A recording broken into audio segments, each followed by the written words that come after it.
দেখবেন জীবনে যেদিন ভালো হতে চাইবেন আপনার জানা থাকবে যে আপনি কিভাবে ভালো হবেন। যেদিন আপনার মনে হবে আল্লাহর ক্ষমার দরকার, সেদিন আপনি জেনে যাবেন কিভাবে ক্ষমা পায়।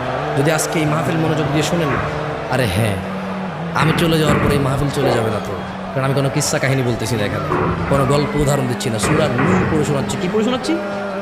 আর আপনার ঘরেও এই কোরআন আছে, এই সূরা আপনার ঘরেও আছে। যখন মর্জি পড়ে নিজেকে সংশোধন করে নিয়েন। খুব সুন্দর আলোচনায় আসছেন। আর আমি দীর্ঘ অনেক দিন পর সূরা নূহ নিয়ে আলোচনা করছি, দীর্ঘ অনেক দিন পর। আমার খুব ফেভারিট সূরা এটা, কারণ আমার কাছে মনে হয় এখানে সব কিছু আছে। একজন মানুষের সর্বোচ্চ দাওয়াত, মানে সর্বোচ্চ একজন মুসলমান কী করবে, এরপরে সে কি পাবে, যদি সে তারপরেও ব্যর্থ হয় এগুলো করতে, তাহলে সে কি করবে, ব্যর্থ হওয়ার পরও যদি সে এগুলো করে তাহলে সে কি পাবে, সব আছে। সুবহানাল্লাহ। তাহলে শোনেন, তাহলে আমরা কার ইবাদত করলাম, ভয় কাকে পাইলাম, অনুসরণ কাকে করলাম?